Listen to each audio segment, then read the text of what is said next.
First of all, just let me say thank you for being willing to consider being part of something we believe is not only impacting the next generation, but is impacting the future of God's kingdom. We call this Lead Small. And this is an opportunity for you to learn what does it mean to be part of not just impacting families at Real Life, but specifically being part of our Kidlife team. And as it says, helping kids to find real faith. We would even say it's helping families to find real faith. So over the next few weeks, you're going to get to watch a series of videos that talk about very specific aspects of what does it mean to lead small. Now, before we get there, we should probably talk about what does it mean just to be with kids? What does it mean to love on kids of all ages, whether it's infants all the way through fifth graders? What does that look like? And one of the best ways we can talk about that is through what do kids express? What do we understand? Because sometimes as teenagers and adults and students and it's hard to see through the eyes of a child. For instance, this picture. Now, when you see this, what do you see? Do you see possibly a butterfly flapping its wings? A peacock spreading its feathers? Or maybe simply you just see a bunch of scribbles. See, as we talk about leading small and getting into smaller groups and creating a circle of students and kids that you know and love, you start to understand how they think, because this student was drawing a peacock spreading its feathers. Or maybe this one. Now, this one obviously has a little more to it. So you can start to think, maybe it's an older child or student, and they've obviously depicted a scene that includes people. Now, you might look at this and you might think to yourself, okay, I see a bunch of bees. Maybe this is a killer bee attack. Or maybe you look at this and you think to yourself, maybe we've been talking about the story of Moses. And maybe this is saving baby Moses. If you thought that, you would be correct. But the point in all of this is not, did a kid draw something correctly? Did a kid answer something correctly? Did they respond correctly? But do I know them well enough to understand the responses that they're giving me based upon their life situations, based upon their environment and who they're coming from, and based upon your relationship with them? And so as we walk through this, let's understand some of what we are representing. So one of the first things that you will see as we talk through this training is a circle. Now, a circle is always going to represent your group. That group that has committed to you and you've committed to them, saying we're in this together for a season of getting to know each other and grow together. Now, the next thing you're going to see is this orange dot. Now, the orange dot represents, well, you, or what we call a small group leader. Now, SGL, as you'll see it represented, doesn't mean smelly gas leak. It means you. It means you are the person who's committed to leading a small group. And we are very intentional about making sure it is small, because we understand that you can only connect with so many and build relationships with so many, no matter the age. Now, this represents, not to scale, but this represents somebody who's in your circle, somebody who's part of your small group, no matter the age. This represents them. And finally, maybe the most important thing we have represented is this. This represents the student's home, which is a vital aspect to what we are going to talk about over these next several videos. Because without this, nothing else matters. In fact, you'll hear some statistics about our engagement with the home and what does that look like. Now, we're gonna walk through 5 segments of what does it mean to lead small. First, we're gonna talk about today, what does it mean to simply be present? What does it mean to connect their faith to a community? What does it mean to be part of that group? And what does that look like for you as a small group leader and for them as a participant in that small group? Now, the following week, we're going to let you take a look at what does it mean to create a safe space. You notice this kind of yellow halo around this circle. That's representing this idea that we're coming alongside each other. And what does it mean for you to create something spiritually, emotionally, even physically safe for that child to come and start to clarify their faith? Start to ask questions that they may not always be comfortable asking. Following that, we want to talk about what does it mean for you to partner with parents and partner with the home. Because without that partnership, a lot of this doesn't have the impact we believe that it can. Following that, the following week, we're going to talk about what does it mean to make it personal. And really, we're going to focus on you. Because if we're going to ask you to lead, we're going to ask you to inspire their faith by your example. Because without your example, doesn't have the impact we believe it can. And then finally, we want to talk about moving them out. We want to talk about what does it mean to engage their faith in a bigger story? What does it mean to talk about what they've learned, actually living it out in the world they're in, outside of the safe space that you've created? And so, as we think about this, there is an author, writer, you could even say TV producer. His name is Brad Montague. You may have heard of him because of his videos called Kid President. He made an amazing statement that I think will carry us through a lot of this Lead Small training. He said, be the person you needed when you were a child.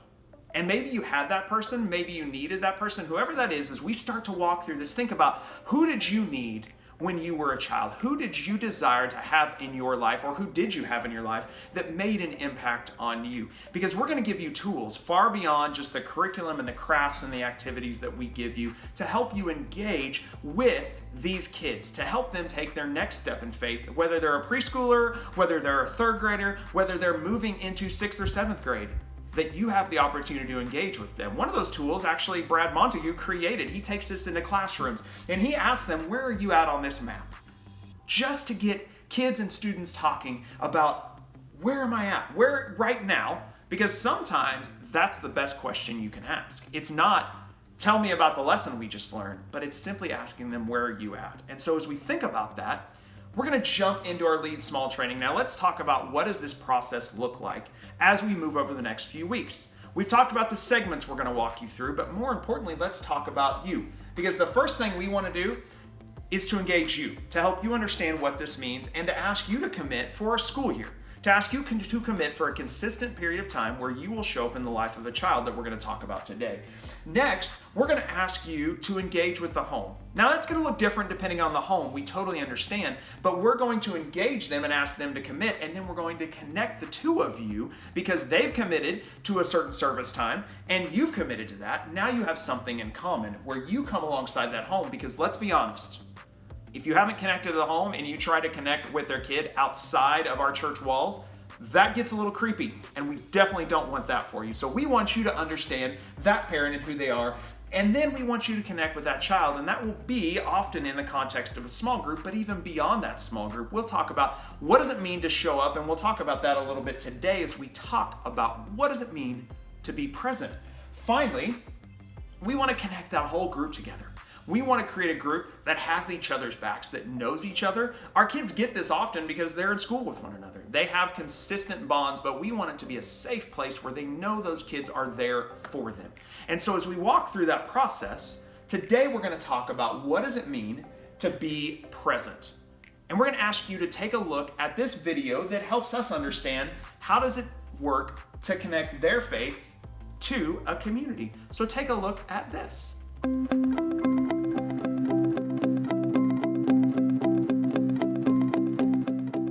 We've established that Jesus demonstrated for us what it looks like to lead small.